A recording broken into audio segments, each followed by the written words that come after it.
الحمد للہ والصلاة والسلام علی رسول اللہ وبعد۔ تو آج کا جو ہمارا لیکچر کا ٹاپک ہے وہ ہے جدید الحادی اور فکری شبہات سے تعامل کا طریقہ کا۔ کہ آپ جانتے ہیں کہ آج کے دور میں شبہات بہت زیادہ ہے۔ ہر یعنی آپ ہر بندہ جو ہے سوشل میڈیا استعمال کرتا ہے اور وہاں ہر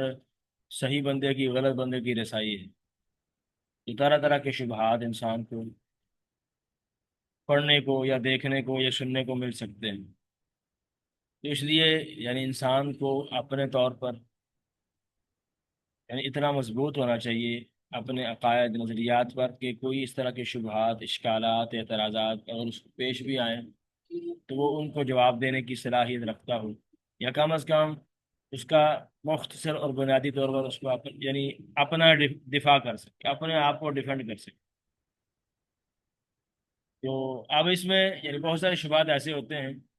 کہ جو حقیقت میں اس کی کوئی ویلیو ہوتی ہی نہیں، اس کے حقیقت سے کوئی تعلق نہیں ہوتا۔ تو صرف اس کو تھوڑا سا سمجھنے کی ضرورت ہے، غور کرنے کی ضرورت ہے، تو انسان اس کے بارے میں پتہ چل جاتا ہے اس کو کہ یہ حقیقت میں اس میں کوئی وزن بھی ہے کہ نہیں۔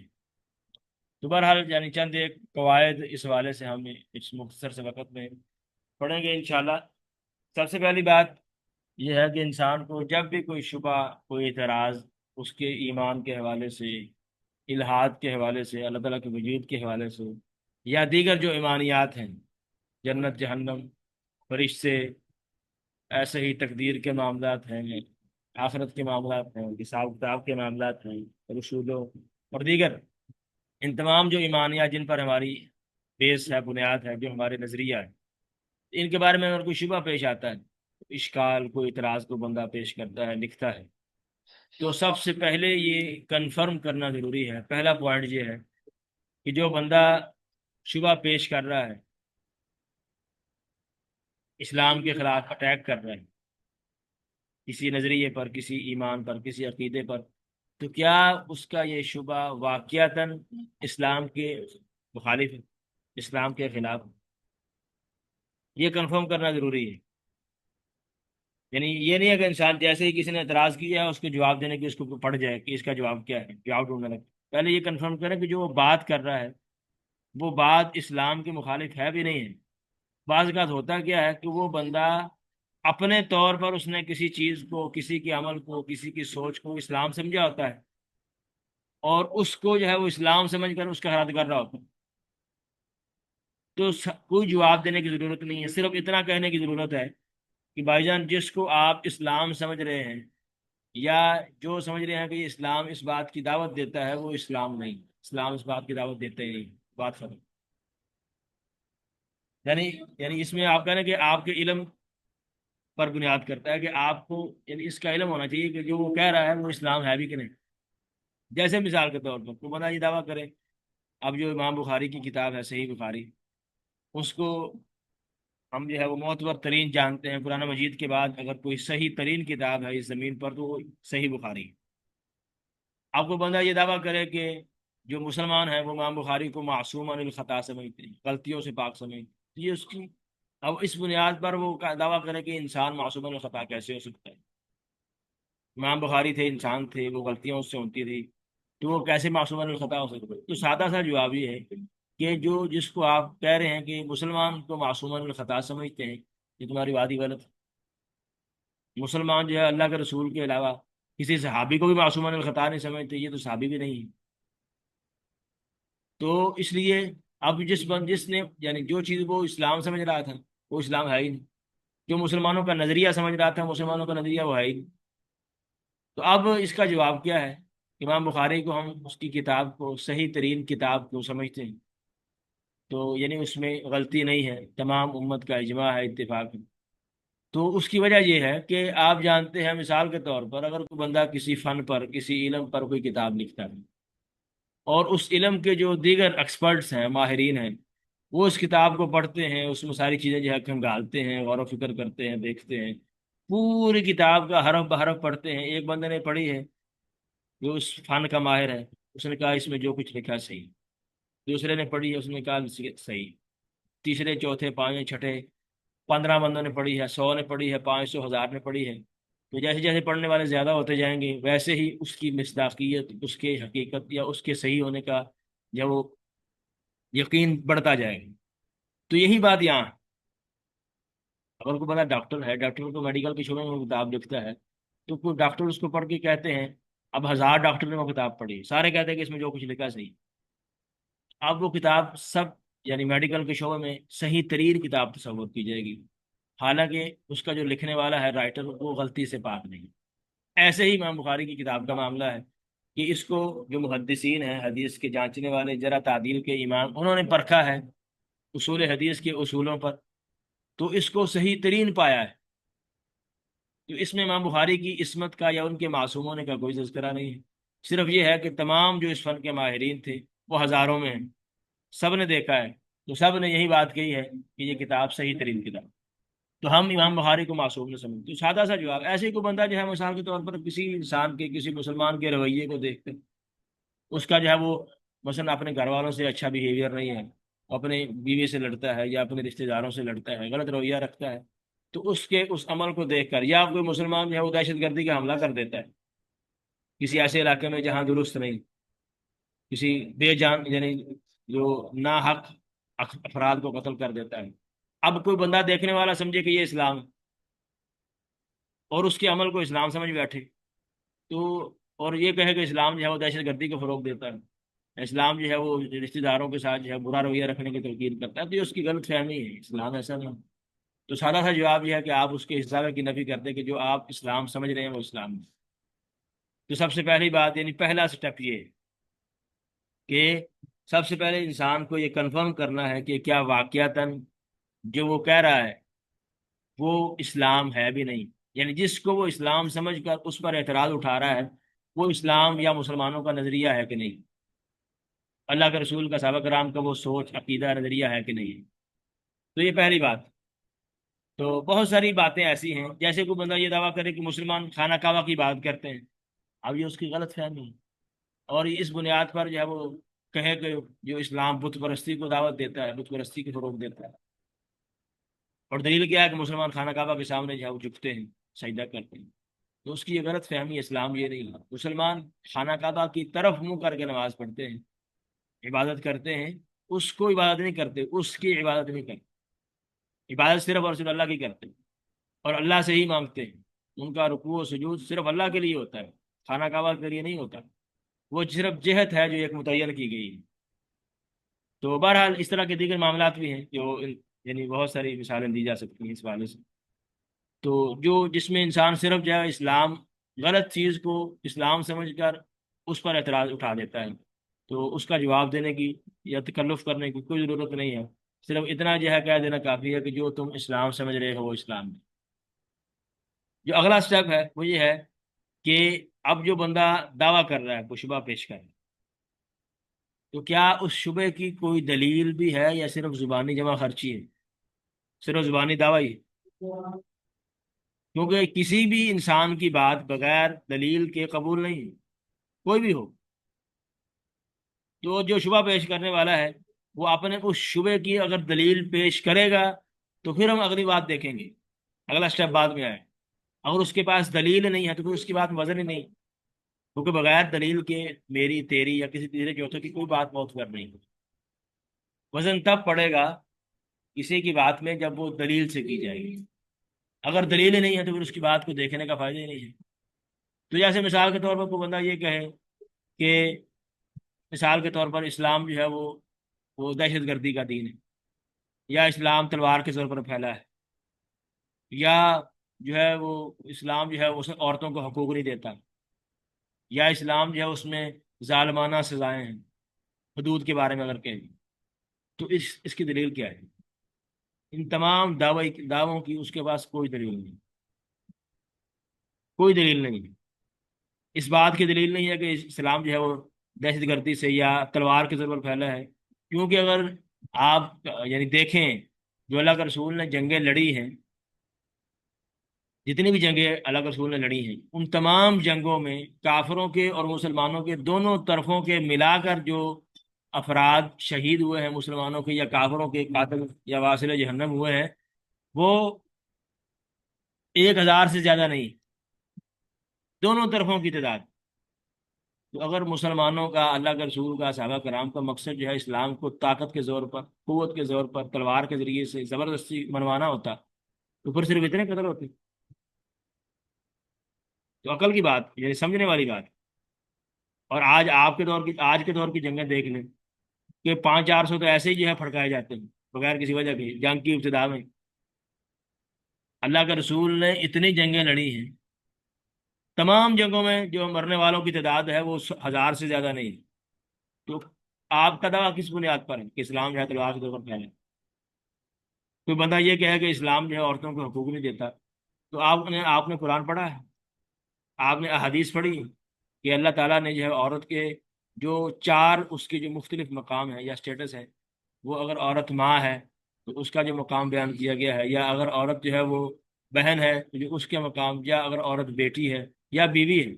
جو اس کے حقوق فرائض جو اسلام نے متعین کیے ہیں، آپ چیلنج ہے آپ کسی اور مذہب میں، کسی اور جو ہے وہ دین میں لا کر دکھائیں ویسے۔ اللہ کا رسول جو ہے آپ کی بیٹی فاطمہ آتی تو خود اٹھ کے کھڑے ہو جاتے تھے، بوسہ دیتے، اس کو اپنی جگہ پر بٹھاتے جہاں آپ خود بیٹھے ہوتے، اتنا عزت تکریم دیتے تھے۔ تو یہ کس بنیاد پر آپ دعویٰ کر رہے ہیں کہ اسلام جو ہے عورتوں کو حقوق نہیں دیتا یا عورتوں پر ظلم کرتا ہے؟ تو آپ نے اسلام کا مطالعہ کیا ہی نہیں، آپ نے دیکھا ہی نہیں ہے کہ اسلام ہے کیا ہے۔ تو یہ آپ کا دعویٰ جو ہے بغیر دلیل کے، بغیر کسی، یعنی کوئی چیز ایسی نہیں جس کو تکلیف، اسی طرح کی باقی مثالیں ہیں، تو ساری مثالیں ایسے پیش کی جا سکتی۔ تو یہ دوسرا اسٹیپ ہے، یعنی انسان جو ہے وہ اگر کوئی بندہ شبہ پیش کر رہا ہے، اعتراض پیش کر رہا ہے، تو سب سے پہلے جو ہے وہ اس کو دیکھے کہ کیا اس کا شبہ حق کے، اسلام کے، مسلمانوں کے نظریے کے خلاف ہے کہ نہیں۔ دوسری بات، اس شبے کی، اعتراض کی، اس کے پاس کوئی دلیل بھی ہے کہ نہیں۔ تو بہت ساری باتیں یہاں یعنی پہلے دو میں ختم ہو جائیں گی، بہت سارے اشکالات، اعتراضات پہلے دو سٹیپ میں ختم ہو جائیں گے اگر کسی کے پاس کوئی دلیل ہو۔ اگلا سٹیپ یہ ہے، اگر کوئی بندہ اپنے دعوے کی، جو اس نے شبہ پیش کیا ہے، اعتراض پیش کیا ہے، اس کی دلیل بھی پیش کرتا ہے، تو پھر ہم دیکھیں گے کہ وہ دلیل صحیح بھی ہے کہ نہیں صحیح، کیونکہ دلیل جو ہے وہ صرف پیش کر دینا کافی نہیں، اس کو دیکھا جائے گا کہ اس کا وہ صحیح سند سے ثابت بھی ہے کہ نہیں ہے، اس دلیل کا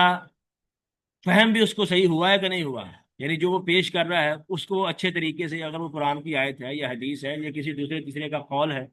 وہ اس کو صحیح طور پر سمجھا بھی ہے کہ نہیں سمجھا۔ اور ایسے ہی جو اس موضوع پر، اسی یعنی موضوع پر دیگر جو ہے وہ احادیث ہیں، دیگر قرآنی آیات ہیں، ان کو ملا کر دیکھا جائے تو کیا یہی معنی بیان بنتا ہے جو یہ بیان کر رہا ہے۔ تو یہ سارے پہلو دیکھنے والے ہیں،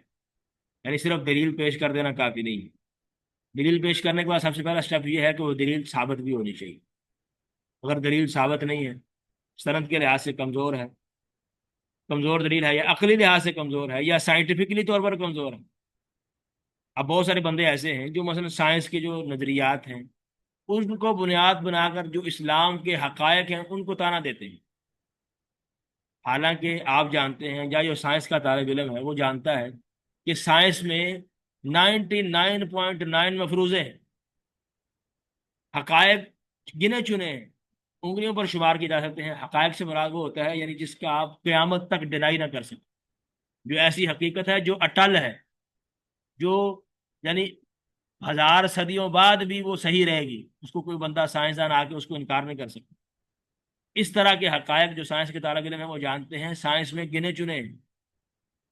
باقی سارے مفروضے ہیں۔ سائنسدانوں نے تجربہ کیا ہے، ایک نے کیا ہے اس کا نتیجہ نکلا ہے، دو نے کیا ہے وہ نتیجہ وہی نکلا ہے، 1,000 نے کیا وہی نتیجہ نکلا ہے۔ اب اس نے اس بنیاد پر جو ہے ایک بات، ایک کلیہ قانون بنا دی ہے۔ اب ممکن ہے، عین ممکن ہے کہ اگلے سال یا اگلے لمحے یا اگلے دن کوئی سائنسدان وہی تجربہ کرے، نتیجہ الٹ نکل آئے۔ تو یہ سارے مفروضے ہوتے ہیں۔ تو اگر سائنس کے جو مفروضے ہیں یا نظریات ہیں اس بنیاد پر اسلام کے حقائق کو کوئی انکار کر دیتا ہے، رد کر دیتا ہے، تو یہ اس کی غلط فہمی ہے۔ سائنس تو تبدیل ہوتی رہتی ہے، اسلام کی بات، اللہ کے رسول کی بات وہ حقیقت ہے، وہ سچ ہے جو کبھی جھوٹ ثابت نہیں ہوگا۔ اگر جو سائنس اسلام کے خلاف جا رہی ہے تو وہ سائنس جھوٹ ہے، وہ غلط ہے، کیونکہ وہ مفروضہ کی بنیاد پر قائم ہے، اور کل کو آگے مفروضہ غلط ہوگا اگر وہ صراحتاً اسلام کے خلاف ہے۔ تو ایسے ہی مثال کے طور پر یعنی بہت ساری ایسی باتیں ہیں کہ بندے اعتراض کرتا ہے کہ جیسے حدیث میں یہ آتا ہے کہ اللہ کے رسول سے مروی ہے کہ گدے یعنی گدا گدا کہہ رہا ہوں، یہ گائے کے گوشت کے بارے، گائے کے گوشت کے بارے میں آتا ہے بعض حدیث، بعض یعنی سندوں میں کہ یہ بیماری، یہ حدیث نقل کی جاتی ہے، حالانکہ یہ حدیث جو ہے سند کے لحاظ سے انتہائی کمزور ہے، محدثین نے اس کو ضعیف ترین قرار دیا ہے، تو سند ہی صحیح نہیں ہے۔ تو اور کوئی بندہ جو ہے اس بنیاد پر یہ کہے کہ اللہ کے رسول کا فرمان ہے کہ بیماری گائے جو ہے اس کا گوشت میں بیماری ہے، تو یہ بات ہی صحیح نہیں ہے، کیونکہ یہ سند صحیح سند سے یعنی یہ آپ کا فرمان صحیح سند سے ثابت نہیں ہے، تو اس لیے آپ کی بات میں کوئی وزن نہیں۔ تو اگر جو ہے وہ سند ثابت بھی ہو جائے، پھر ہم دیکھیں گے کہ وہ جو سمجھ رہا ہے، جو معنی نکال رہا ہے اس آیت سے یا حدیث سے، وہ اس کا معنی بھی صحیح ہے کہ نہیں صحیح۔ بعض اوقات یعنی ہر بندے کو ہر بات سمجھ نہیں نہ آ سکتی، ہر انسان کا علم مختلف تفاوت ہے، آپ 5 بندے ہیں یا 4 ہیں، تو آپ کے سب کے علم میں تفاوت ہے، فرق، آپ کی عقل میں تفاوت ہے، تو جب عقل میں تفاوت ہے، علم میں تفاوت ہے، تو ظاہری بات ہے جو آپ نتیجہ نکالیں گے کسی کی بات، کسی بھی چیز سے، تو فرق آئے گا۔ تو ایسے ہی کوئی بندہ قرآن کی آیت پڑھتا ہے، حدیث پڑھتا ہے، اس کو سمجھنے میں فرق لاحق ہو سکتا ہے، ممکن ہے 2 بندے اسی آیت سے حدیث سے ایک مسئلہ نکال رہے ہوں، دوسرے جو ہے وہ اس سے اور مسئلہ نکال رہے ہیں، اور اس کی واضح ترین مثال میں آپ کو دے دوں، جیسے مثال کے طور پر نجاشی کا معاملہ ہے۔ اب غائبانہ نماز جنازہ مسئلہ ہے، کیا غائبانہ نماز جنازہ پڑھی جا سکتی ہے کہ نہیں پڑھی جا سکتی؟ اب اس بارے میں علماء کے 3 قول جو ہے مشہور ہیں، اور تینوں کی دلیل ایک ہی حدیث ہے، نجاشی والا واقعہ۔ اب تینوں کو ایک ہی واقعے سے مختلف پہلو سمجھ آ رہے ہیں، اور بڑے انٹرسٹنگ ہے۔ مثال کے طور پر اب ایک گروہ کہتا ہے کہ نجاشی یعنی غائبانہ نماز جنازہ نہیں پڑھی جا سکتی، وہ کیا کہتا ہے کہ اللہ کے رسول نے صرف نجاشی کی پڑھی ہے اور کسی کی آپ نے نہیں پڑھی، حالانکہ اور بھی صحابہ کرام شہید ہوئے، تو نہیں پڑھنا جائے۔ دوسرے کہتے ہیں کہ پڑھی جا سکتی ہے، تب پڑھی جا سکتی ہے جب یہ پتا ہو کہ اس کی جنازہ پڑھنے والا کوئی اور نہیں ہے وہاں، یعنی مسلمان ایسا کوئی فوت ہو گیا ہو جس کے بارے میں اطلاع ملی ہو کہ اس کی نماز جنازہ نہیں پڑھی گئی، تو اس کی پڑھی جا سکتی۔ دلیل کیا ہے؟ نجاشی والا واقعہ کہ وہاں کوئی اور مسلمان نہیں تھا، اس کی جنازہ نہیں پڑھا گیا، تو اس لیے اللہ کا رسول نہیں۔ تیسرا گروہ کہتا ہے کہ پڑھی جا سکتی ہے اگر کسی انسان کی اسلام کے حوالے سے خدمات ہوں، کوئی عالم دین ہے یا کوئی مالدار ہے، اس نے مسلمانوں کے لیے اسلام کی ترویج کے لیے اپنا مال خرچ کیا ہے، اپنا وقت دیا ہے، تو ایسے بندے کی جس کی اسلام کی نشر و اشاعت میں، دین میں خدمت ہو، اس کی پڑھی جا سکتی۔ دلیل وہی نجاشی والا واقعہ ہے کہ اس نے مسلمانوں کے ساتھ جو ہے اچھا رویہ رکھا ہے، حبشہ میں ہجرت کی ہے، مسلمانوں کو جو ہے عزت کے ساتھ رکھا ہے۔ اب ایک ہی واقعہ ہے اور 3 قول، یعنی میں آپ کو مثال دے رہا ہوں کہ کسی حدیث کو، کسی آیت کو سمجھنے میں تفاوت ہو سکتی، تو دیکھا جائے گا کہ جو اس نے سمجھا ہے وہ صحیح سمجھا ہے کہ غلط سمجھا ہے۔ اب مثال کے طور پر کوئی بندہ جو ہے وہ قرآن کی آیت لکم دینکم ولی دین، سورہ کافرون کی آیت ہے، اس سے کوئی بندہ جو ہے استدلال کرے کہ ہر دین ہی صحیح ہے، یہودی ہیں تو یہودیوں کا دین تمہارے ساتھ، ہمارا دین ہمارے ساتھ، سارے دین صحیح ہیں، وحدت ادیان کا قائل ہو جائے، اس آیت کو بنا بنا کر لکم دین کو ولی دین، تو اس کی غلط فہمی ہے۔ اس کو سمجھائیں گے کہ اس آیت کی ابتدا کس لفظ سے ہو رہی ہے۔ اللہ تعالیٰ کیا کہہ رہا ہے؟ قل یا ایھا الکافرون، اللہ تعالیٰ نے سورت کا نام بھی کافرون رکھا ہے، اور سورت کی ابتدا بھی کافرون کے لفظ سے ہو رہی ہے کہ اے کافرون، اے اللہ کے منکروں، اے حق کو جھٹلانے والا، مطلب یہ ہے کہ وہ حق پر نہیں ہے، باطل پر ہے، وہ صحیح راستے پر نہیں ہے، غلط راستے پر۔ تو یہ اس کا جو آخری لفظ سے اس نے دلیل لے لی ہے، اس کو جو آیت یعنی سورت کا پہلا جملہ ہے وہ جھٹلا رہا ہے، تو اس لیے یہ کنفرم کرنا بھی ضروری ہے، یعنی جو وہ دلیل دے رہا ہے اس کو وہ صحیح طور پر سمجھا بھی ہے کہ نہیں سمجھا۔ تو اس سے اگلی بات، اگر اس نے صحیح سمجھا ہے، دلیل بھی سند کے لحاظ سے صحیح ہے، لیکن یہ دیکھا جائے گا کہ جو اسی موضوع پر دیگر احادیث ہیں، دیگر آیات ہیں، کیا وہ آیت وہ ٹکراتی تو نہیں ہے ان سے؟ آیت کا معنی دیگر آیات سے ٹکرا تو نہیں رہا،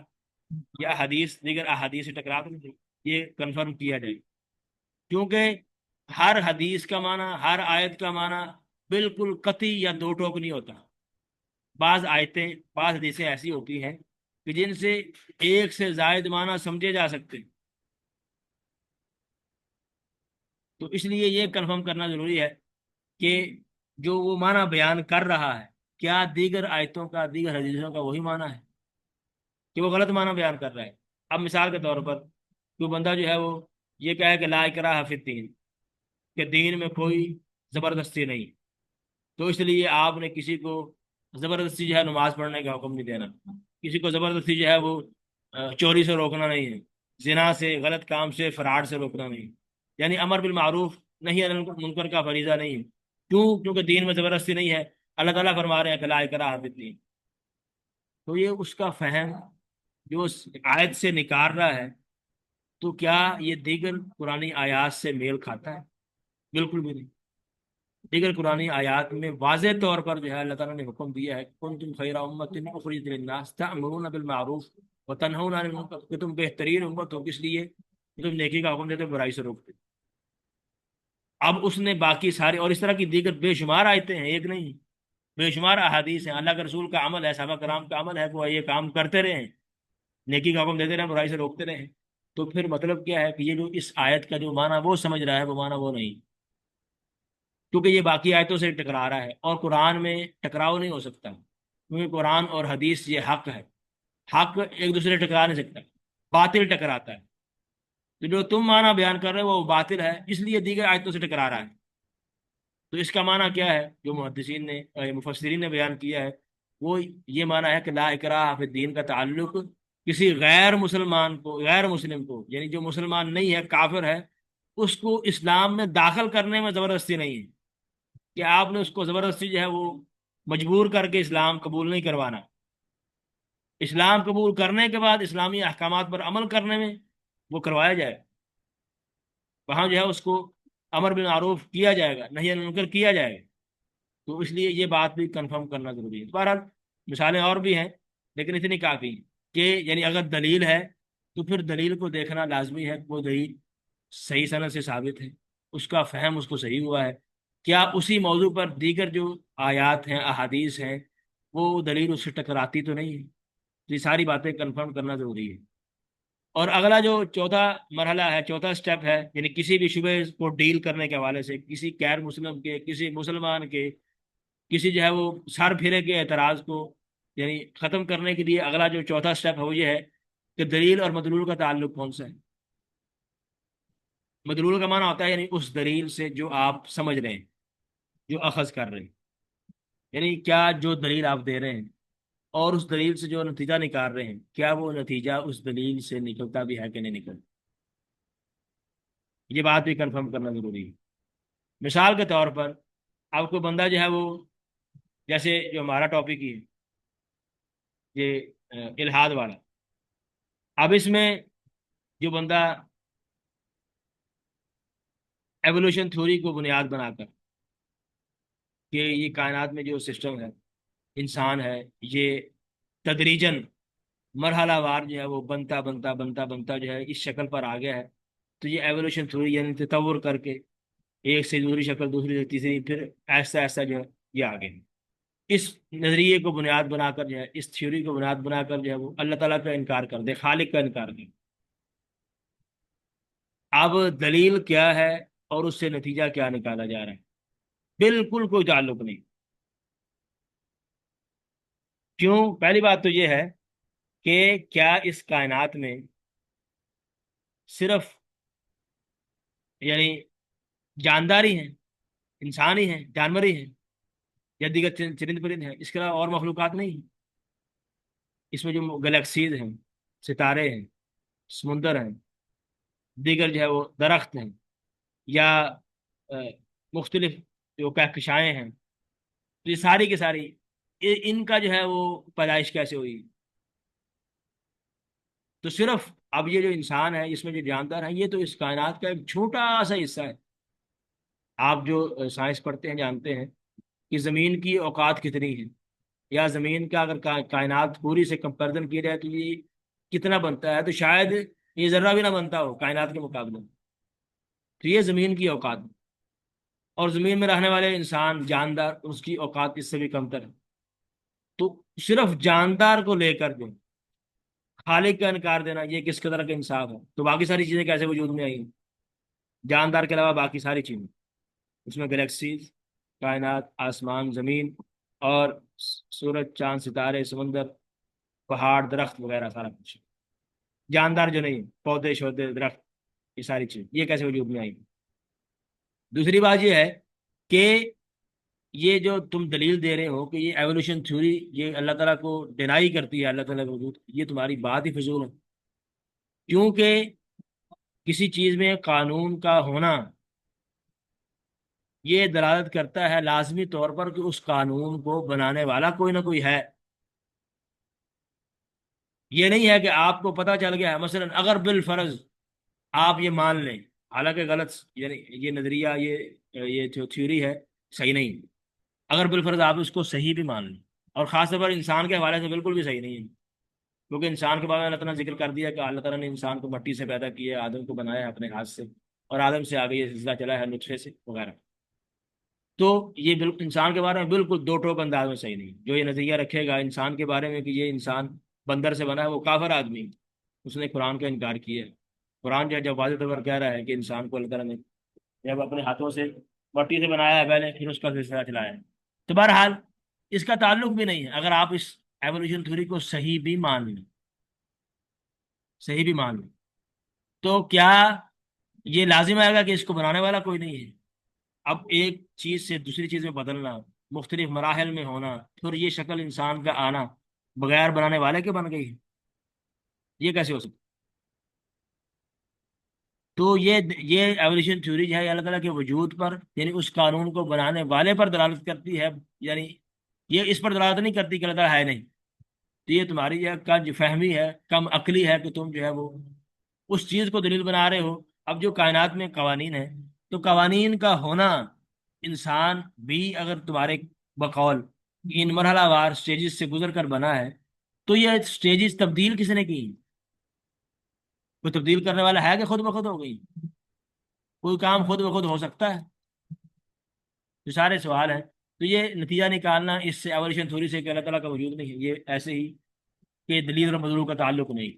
یعنی آپ دلیل کیا دے رہے ہو اور اس سے نتیجہ کیا نکال رہے ہو، اس کے آپس میں کوئی کمبینیشن نہیں. تو بہرحال ایسے ہی دیگر دلائل ہیں. یا اللہ کے رسول نے مثال کے طور پر بعض بندے جو ہے استدلال کرتے ہیں کہ اللہ کے رسول نے حدیث کو لکھنے سے منع کر دیا تھا، تو حدیث حجت نہیں. اب یہاں بھی پہلی بات تو یہ ہے کہ دونوں میں تلازم نہیں ہے، کہ کسی چیز سے منع کرنے سے یہ لازم نہیں آتا کہ وہ چیز حجت نہیں.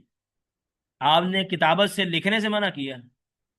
اس بات سے منع تو نہیں نہ کیا کہ وہ حجت نہیں ہے.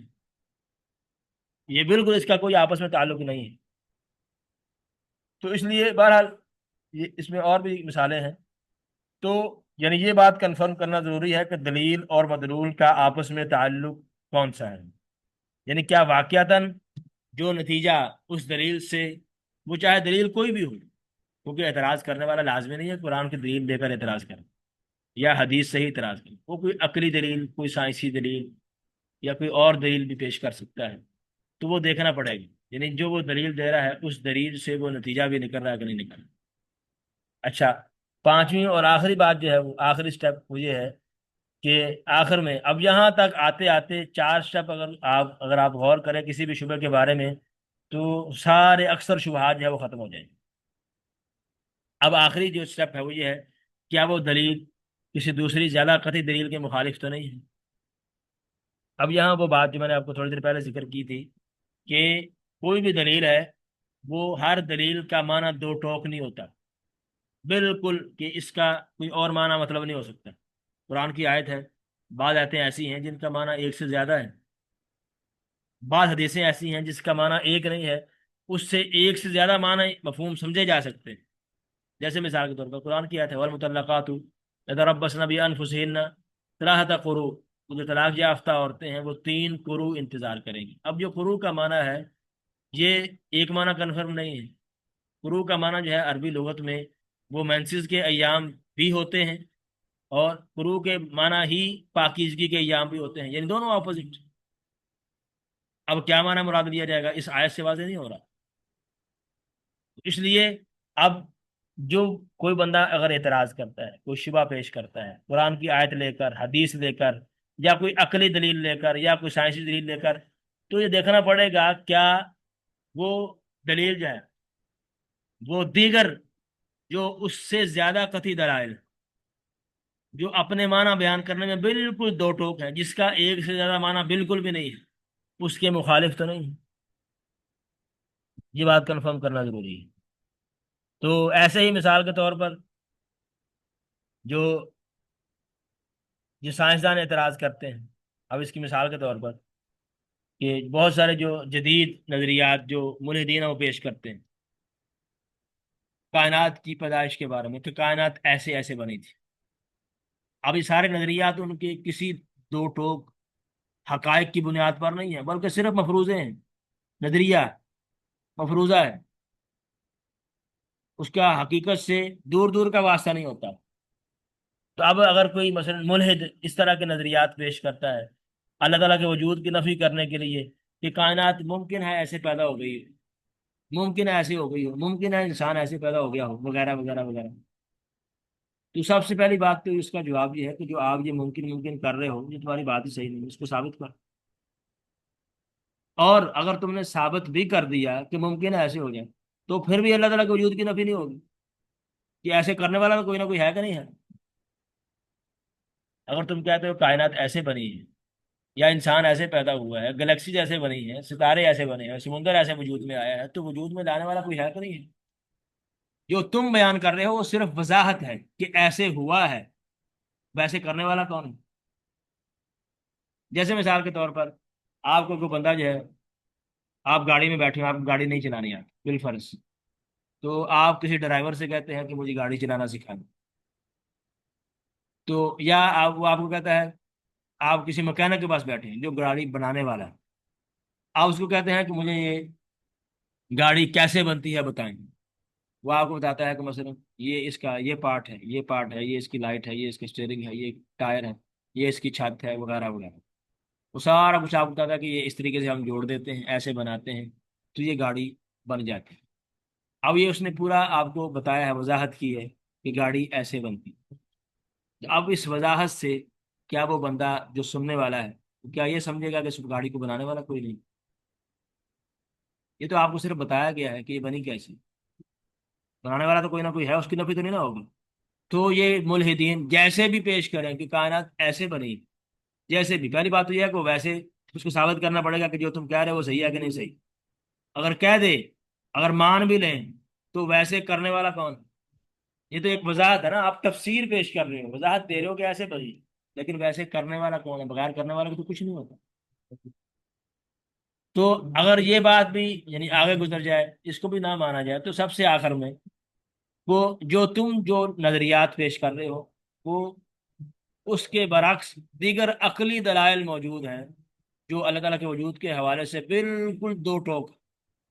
قطعی، جس کا کوئی دوسرا تیسرا معنی نہیں ہو سکتا، بالکل نہیں ہو سکتا۔ تو اس لیے ان دلائل کو ماننا لازمی ہے۔ جو تم نظریات پیش کر رہے ہو کائنات کی ابتدا کے حوالے سے یا انسان کی تخلیق کے حوالے سے، وہ سارے مفروضے ہیں۔ اگر ہم اس کو مفروضے نہ بھی مانیں، تمہاری بات کو مان بھی لیں، تو دیگر عقلی دلائل جو بے شمار ہیں اور قطعی دو ٹوک ہیں، وہ اس کے مخالف جا رہے ہیں۔ تو جب دو دلیلیں مخالف جا رہی ہوں، تو دلیلوں میں سے اس کو لیا جاتا ہے جو زیادہ قطعی ہو، جو اپنے معنی دینے میں بالکل واضح ہو، جس کا ایک ہی مفہوم ہو، دوسرا مفہوم نہ ہو۔ تو یہ چند ایک گزارشات تھیں جو اس حوالے سے تھیں، یعنی یہ 5 اسٹیپس ہیں جو آپ کسی بھی شبے کا اعتراض، یعنی جو اعتراض ہے، اشکال ہے، اس کو جاننے کے لیے کہ اس کی حقیقت کیا ہے، کہ واقعتاً وہ اس شعبے میں کوئی دم ہے بھی کہ نہیں ہے، یا پانچوں جو ہے وہ طریقے اس کو اپنا سکتے ہیں، فالو کر سکتے ہیں۔ تو اب یہ میں نے خلاصہ نیچے ذکر کیا ہے کہ جو بہت سارے جو شبہات پیش کرنے والے ہیں یا جو ان سے متاثر ہوتے ہیں، وہ کیا کرتے ہیں؟ سب سے پہلے ہے کہ بغیر دلیل کے دعویٰ کرتے ہیں، یعنی دلیل ہوتی نہیں ہے، صرف زبانی جمع خرچ ہے، زبانی دعویٰ ہے۔ اگلی بات ہے کہ دلیل اگر ہے بھی تو ضعیف ہوتی ہے، یہ بات بھی غلط ہے۔ تیسری بات ہے کہ دلیل ہے، صحیح بھی ہے، لیکن اس کو سمجھا نہیں صحیح، غلط سمجھ کے جو ہے وہ اپنا تصور قائم کر لیا ہے۔ اور ایسے ہی چوتھی بات یہ ہے کہ دلیل کے مفہوم کو سیاق و سباق سے ہٹ کر پیش کیا گیا ہے، یعنی صرف اتنا ٹکڑا دے دیا گیا ہے جو اس سے آگے ہے، پیچھے اس کو دیکھا ہی نہیں گیا۔ جیسے میں نے آپ کو سورہ کافرون کی مثال دی تھی، تو بدل لکم دین کو ولی دین کو لے کر یہ کہے کہ وحدت ادھیان ہونا چاہیے، تمام دین صحیح ہونے چاہیے، کسی کو کافر کہنا صحیح نہیں ہے، سارے صحیح ہیں، تو اس نے سیاق و سباق سے ہٹ کر پیش کیا ہے۔ سورت کی ابتدا تو دیکھیں وہاں کیا ہے، قل یا ایھا الکافرون۔ اس لیے یہ یعنی یہ کنفرم کرنا بھی ضروری ہے۔ اب یہ متاثرین ایسے کرتے ہیں کہ شبہات پیش کرتے ہیں، ایسے ہی متشابہ کو پکڑ لیتے ہیں، محکم کو چھوڑ دیتے ہیں۔ متشابہ سے مراد یہ ہے یعنی جس کا معنی واضح نہیں ہے، اس کے پیچھے پڑ جاتے ہیں، اور جو اسی معنی میں بالکل واضح دو ٹوک قطعی، جس کا کوئی دوسرا معنی نہیں ہے، ایک ہی معنی ہے، اس کو چھوڑ دیتے ہیں۔ حالانکہ اللہ تعالیٰ نے کیا فرمایا ہے، فَأَمَّا الَّذِينَ فِي قُلُوبِهِمْ زَيْغٌ فَيَتَّبِعُونَ مَا تَشَابَهَ، کہ جس کے دل میں ٹیڑھ پن ہوتا ہے نا، وہ متشابہ کے پیچھے پڑتا ہے۔ جو جس کے دل میں ٹیڑھ پن نہیں ہے، وہ متشابہ کو محکم آیات سے، متشابہ حدیث کو محکم احادیث سے ملا کر سمجھتے ہیں۔ متشابہ کا معنی وہ ہوتا ہے جس کا ایک سے معنی ہو سکتے ہیں، ایک سے زائد معنی ہو سکتے ہیں کسی آیت کے یا حدیث کے، جیسے میں نے آپ کو یہ صلاحت قروء کی مثال دی۔ ایسے ہی چھٹی بات یہ ہے کہ بعض اوقات یہ جو متاثرین ہیں، جو شبہات پیش کرنے والے ہیں، کسی چیز کو اپنے مقصد کے لیے دلیل بنا لیتے ہیں، جب وہی دلیل یا ان کے خلاف جا رہی ہوتی ہے اس کو چھوڑ دیتے ہیں۔ یعنی مثال کے طور پر اب یہ ملحدین ہیں، یہ بہت ساری باتوں میں عقل کو دلیل بناتے ہیں، اور جب عقلی دلائل ہی اللہ تعالیٰ کے وجود کو ثابت کر رہے ہوتے ہیں تو عقل کا انکار کر دیتے ہیں، اور کہتے ہیں کہ ہم وہی چیز مانتے ہیں جو سائنس سے ثابت، تجربے سے ثابت، مشاہدے سے ثابت۔ تو یہ جو ہے وہ ڈبل سٹینڈرڈ ہے، دوہرا معیار۔ اگر آپ ایک موقع پر کسی دلیل کو لے رہے ہو تو دوسری موقع پر بھی اس دلیل کو لینا لازمی ہے، چاہے آپ کے اگینسٹ جا رہی۔ اور ساتویں بات یہ ہے کہ دلیل اور مدلول میں تلازم نہ ہونے کے باوجود دلیل بنا لیتے ہیں، یعنی دلیل سے جو نتیجہ نکالا جا رہا ہے وہ نہیں نکل رہا، پھر بھی جو ہے نکالی جا رہے ہیں۔ آٹھویں بات یہ ہے کہ قوی دلیل کو چھوڑ کر کمزور دلیل کو لے لیتے ہیں۔ اور نویں بات ضروریات کا انکار کرتے ہیں، یعنی ضروریات سے مراد یہ ہے جس کو ڈینائی کرنا کسی انسان کے لیے درست ہی نہیں ہے، جو بالکل کائنات کے حقائق یونیورسل ٹروتھ اس کا انکار کر دیتے ہیں، صرف اپنی خواہشات کو آگے کرتے ہوئے۔ اور دسویں اور آخری بات یہ ہے کہ فریق مخالف کے قول کو سمجھے بغیر تصور قائم کر لیتے ہیں۔ تو یہ چند ایک باتیں تھی جو اس حوالے سے ذہن میں رکھنا ضروری ہے۔ بارک اللہ فیکم و جزاکم اللہ خیرا۔